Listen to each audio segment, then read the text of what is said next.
नगर पर्व न्यूज 24 बातमी सामान्य माणसाच्या हक्काची।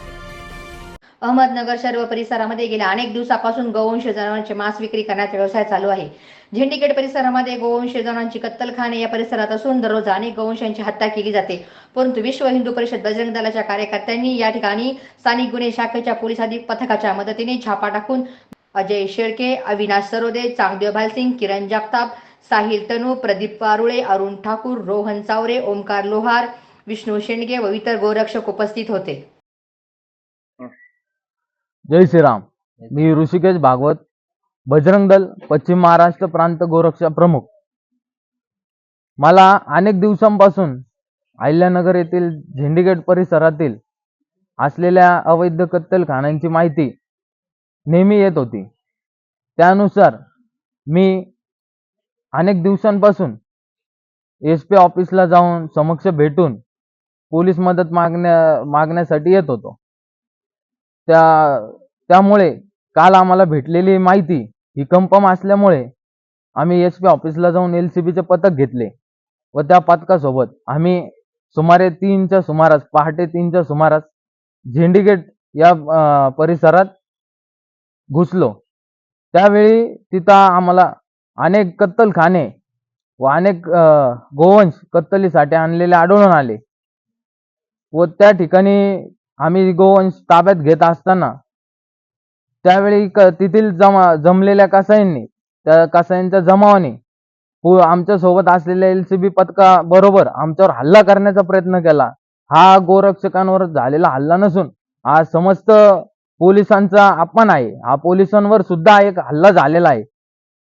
त्यामुळे मी प्रशासनाला विनंती करतो, त्यांनी या जिहादी प्रवृत्तीच्या कसायांना कठोरात कठोर कारवाई करून त्यांना लवकरात लवकर हद्दपार करावे आणि नगर जिल्ह्यातील झेंडीगेट परिसरातील सर्व अवैध कत्तलखाने त्वरित भुईसपाट करावे ही नम्र विनंती। जय श्रीराम।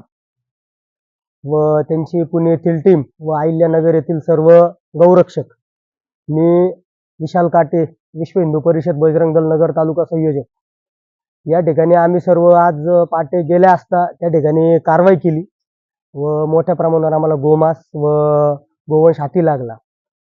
पण त्या ठिकाणी प्रशासन सोबत असतानाही त्यातील जे कसाई आहे त्यांची एवढी हिंमत गेली, गौतस्करांची एवढी हिंमत गेली की त्या ठिकाणी प्रशासन असतानाही गौरक्षकांवर हल्ला करण्याचा प्रयत्न झाला। याच्या अगोदरही खूप वेळा झालेला आहे, तरीही गौरक्षकांनी मोठ्या धाडसाने त्या ठिकाणी कारवाई केली। तर माझी प्रशासनाला एवढीच विनंती आहे की त्या ठिकाणी भरपूर मोठ्या प्रमाणात अवैध कत्तलखाने आहेत आणि भरपूर मोठ्या प्रमाणात त्या ठिकाणावरून महाराष्ट्रात, भारतात गोमांस विक्री केली जाते। एक महाराष्ट्राचं ते गौतस्करीचं एक हब म्हणून ओळखलं जातं। तरी याच्यावर प्रशासनाने कडक कारवाई करण्यात यावी, अन्यथा आम्हाला छत्रपती शासन याप्रमाणे त्या गौतस्करांवर आम्ही सर्व मावळे म्हणून कार्य करू आणि त्याच्या विरोधात काम करू, हीच माझी नम्र विनंती। जय श्रीराम।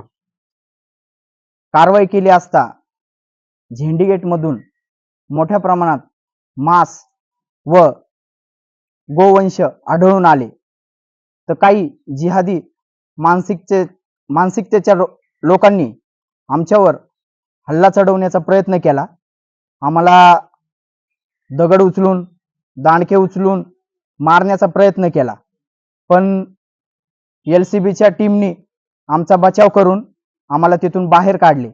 तर त्याचाच फायदा उचलत तिथल्या गोतस्करांनी काही गोवंश पळून नेले आणि उर्वरित जे गोवंश मिळाले ते LCB मार्फत कोतवाली पोलीस स्टेशनच्या हद्दीत आणलेले आहे। तर पोलीस प्रशासनाला, या प्रशासनाला अशी विनंती आहे की आजपर्यंत झेंडीगेट मध्ये कोणी जाण्याचा प्रयत्न नाही केला, पण आपले ऋषीभाऊ भागवत, मानद पशु कल्याण अधिकारी यांच्या मार्फत आपण तेथे गेलो, पण पोलीस फाटा थोडा कमी असल्यामुळे त्यांची हिंमत झाली की हल्ला चढवण्याचा।